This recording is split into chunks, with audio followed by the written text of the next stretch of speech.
কি গো, তোমার কি হলো? ওদিকে আবার ট্রেনের সময় হয়ে যাচ্ছে তো। ওহ, আমার হয়েছে যত মরণ। দুদিন পরে পরে তোমার বদলি হবে আর আমাকে দৌড়ের ওপর রাখবে। আমার কি দোষ বলো? অফিস থেকে যদি বদলি করে দেয় তাহলে আমার কি করবার আছে? হয়েছে হয়েছে, ওই তো একটা অজুহাত দিয়ে বেঁচে যাও। তোমার তো কোনো হাত নেই। দেখো, আর মাত্র আধা ঘন্টা সময় বাকি আছে। এর মধ্যে আমাদের স্টেশনে গিয়ে পৌঁছাতে হবে। বেশ, তো তুমি একটা ট্যাক্সি দেখো বাইরে গিয়ে। আমার গোছানো প্রায় শেষ। চলো চলো, একসাথেই বের হই, তা না হলে আবার তোমার বেশি সময় লেগে যাবে। ওই তো একটা ট্যাক্সি আসছে, ওটাকে নিয়ে চলে যাবো, চলো।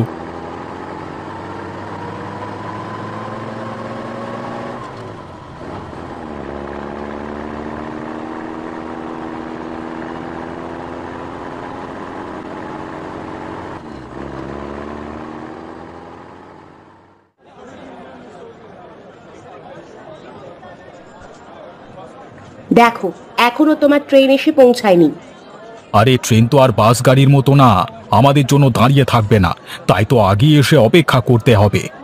তোমার সাথে থেকে আসলে একটু শান্তি আশা করা সবচেয়ে বড় ভুল। ওহ, তুমি এখানেও শুরু করবে নাকি? আরে যা খুশি যাওয়ার পর বলো, এখানে অন্তত চুপ থাকো। কেন, তোমার কি লজ্জা লাগছে আমার কথা শুনতে? দেখো, আশেপাশে কত মানুষ, এসব কথা শুনে ফেললে আমাদের দিকে তাকিয়ে হাসবে সবাই। চুপ করো না। হাসুক না, তাতে আমার কি, আমি তো বলবোই। বেশ, তুমি একা একা দাঁড়িয়ে বকবক করো, আমি গেলাম। হুঁ।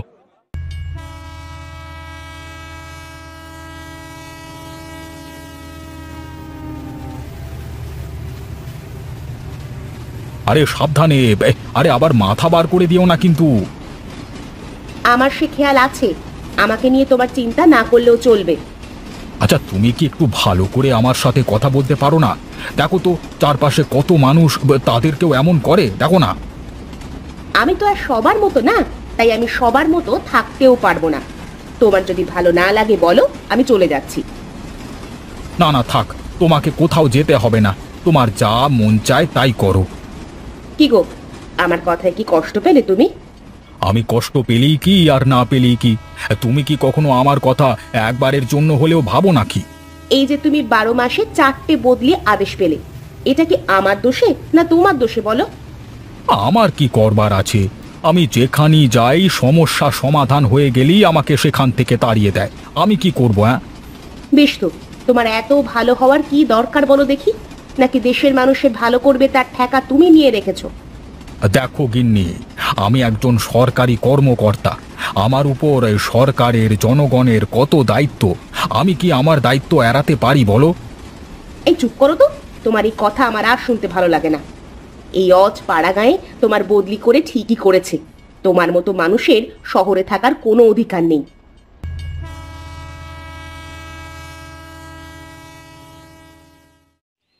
এই অজ পাড়া গায়ে তোমার বদলি করে ঠিকই করেছে।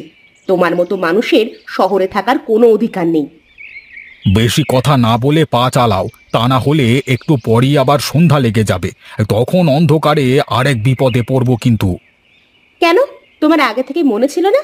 একটা গাড়ি ঠিক করে তো রাখতে পারতে। এখানে তো আমার তেমন কেউ পরিচিত নেই যে আমি তাকে বলবো। সামনে গিয়ে আবার নাকি নদী পার হওয়া লাগবে। ওরে বাবারে, আমার তো নদীতে ভয়, তুমি তো জানো। তারপরেও আবার নদীতে নিয়ে যাবে তুমি? আরে এটা বড় নদী, না হেঁটেও পার হওয়া যাবে। নদীটা প্রায় মৃত হয়ে গেছে। তাহলে আবার তোমার এখানে কিসের কাজ? ও তোমার বুঝে কাম নেই, তুমি চলো তো।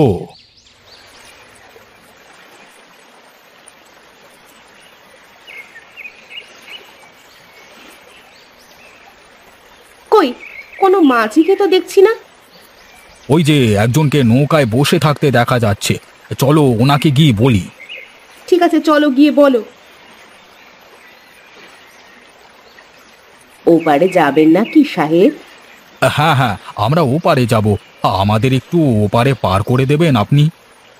সে কি কথা, আমি তো এই ঘাটের মানুষকে পারাপারি করি। বাহ, খুব চমৎকার তো। আমি এর আগে কখনো মহিলা মাঝি দেখিনি। কি করব মেম সাহেব, পেট তো আর পুরুষ মহিলা বাছে না। বেশ বেশ, আচ্ছা, তুমি উঠে পড়ো, আমি এসব দেখছি।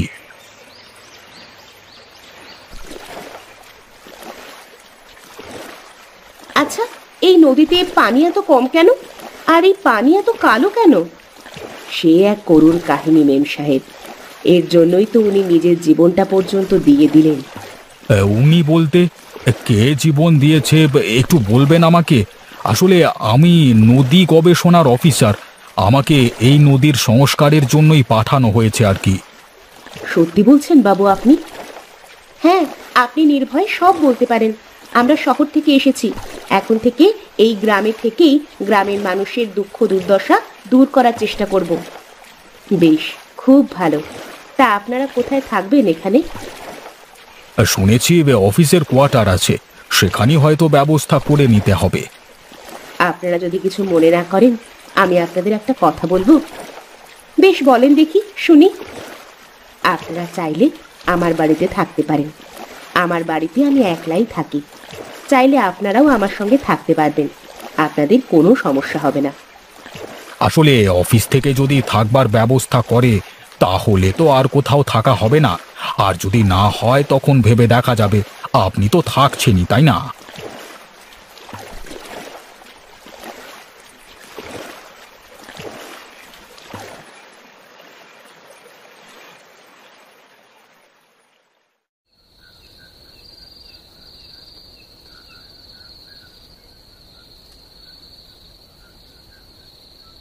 আরে আপনি আপনি এত রাত করে? বসুন বসুন, এখানে আপনি। আমি আপনাকে আজ দেখে সত্যিই অবাক হয়েছি। একটা মেয়ে মানুষ হয়েও আপনি ঘাটে মাঝির কাজ করছেন। কি করব বলুন, আমার স্বামী ছিল এই ঘাটের পাটনি। নদীর মাছ ধরতো আর মানুষকে পারাপার করত। কিন্তু দিনে দিনে কিছু মানুষের ষড়যন্ত্রে আজ তিনি আর নেই, আর এই নদীটাও মৃত হয়ে গেছে। আচ্ছা, এই নদী এমন হওয়ার কারণটা কি আমাকে বলতে পারবেন আপনি? জি, সেজন্যই তো আমি আপনার কাছে আসলাম এত রাতে। না হলে তো কালই গ্রামের কর্তামশাই এসে আপনাকে ঘুষ দিয়ে আপনাকে ওদের দলে ভিড়িয়ে নেবে। না না, তা আর হবে না। 12 মাসে 4টে বদলি হয়েছে আমার, আমি কখনো অন্যায়ের সাথে আপোষ করি না। আমি আপনাকে দেখেই বুঝেছিলাম যে আপনি অন্য অফিসারদের মতো হবেন না। দয়া করে আপনি যদি আমাদের এই নদীকে আবার আগের মতো বানাতে পারেন। আমি আমার যথাসাধ্য চেষ্টা করব। এখন আপনি আমাকে সব কথা আগে খুলে বলুন।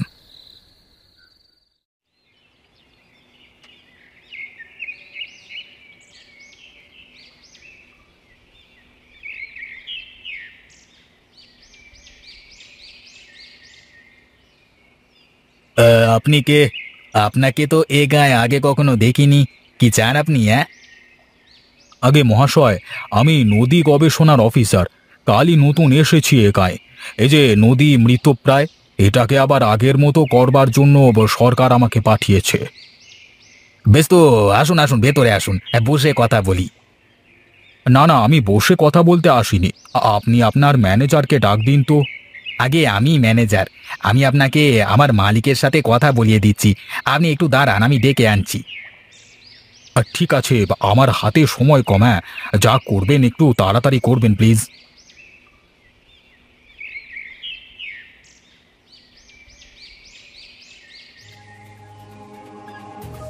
বাবু, আপনি ভেতরে না গিয়ে এখানে বাইরে দাঁড়িয়ে। আসলে আমি এসেছি আপনাকে একটা অর্ডার দিতে। আপনি যদি আমার কথা শোনেন তাহলে ভালো হয়, তা না হলে আমি আপনার বিরুদ্ধে আইনত ব্যবস্থা নিতে বাধ্য হব। কি লেখা আছে চিঠিতে বাবু? কথা এখানে লেখা আছে 15 দিনের মধ্যে আমাদের এখান থেকে ফ্যাক্টরি সরাতে হবে। আমাদের কারখানার বর্জ্যতে নদী নাকি দূষিত হচ্ছে। বাবু, আসলে আপনার সাথে একটু একলা কথা বলতে চেয়েছিলাম। আপনার সাথে কোনো কথা নয়, এটা দেশের মানুষের স্বার্থে, তাই আমি কোনো সমঝোতা করতে পারবো না। তাই বলে আপনি আমার পেটে লাথি মারবেন? প্রতাপ বাবু, আমার কাছে আপনার সব গোপন তথ্য আছে। কারখানা থেকে শুরু করে যে আপনি মাঝির জীবন নিয়েছিলেন সেটাও। আজকে বলে আমি গেলাম, ভালোই ভালোই যদি না শোনেন তারপর আপনার উপর আইনত ব্যবস্থা নিতে বাধ্য হব। এখন আমি চলি। এখন তাহলে কি করব কর্তা? কিচ্ছু করবার নেই আর। এই অফিসার কোনো কথা শুনবে না। আমি এর সম্পর্কে আগেই খোঁজ খবর নিয়ে রেখেছি। কালই ফ্যাক্টরি সরানোর ব্যবস্থা কর।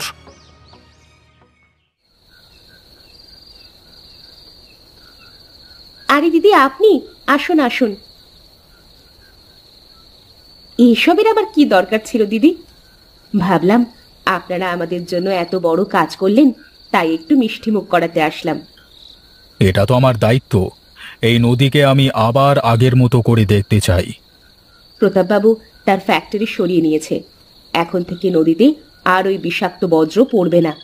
কিন্তু নদীর যে পানি কমে গেছে, তার কি হবে তাহলে? আপনার চিন্তার কোনো কারণ নেই। কালই আমি একবার পাহাড়ের ওপারের বাঁধে যাব, দেখব ওখান থেকে পানির গতিপথ পরিবর্তন করানো যায় নাকি। বেশ, তাহলে তো খুবই ভালো হবে। এতদিন গাঁয়ের মানুষ পানির অভাবে ঠিকমতো ফসল ফলাতে পারেনি। আরো নানা রকমের অসুখ বিসুখ হয়েছে। নদী থেকে একটা মাছ ধরেও কেউ খেতে পারত না। এখন থেকে আবার সব ঠিক হয়ে যাবে। আবার আগের মতো গাঁয়ের মানুষ শান্তিতে থাকতে পারবে।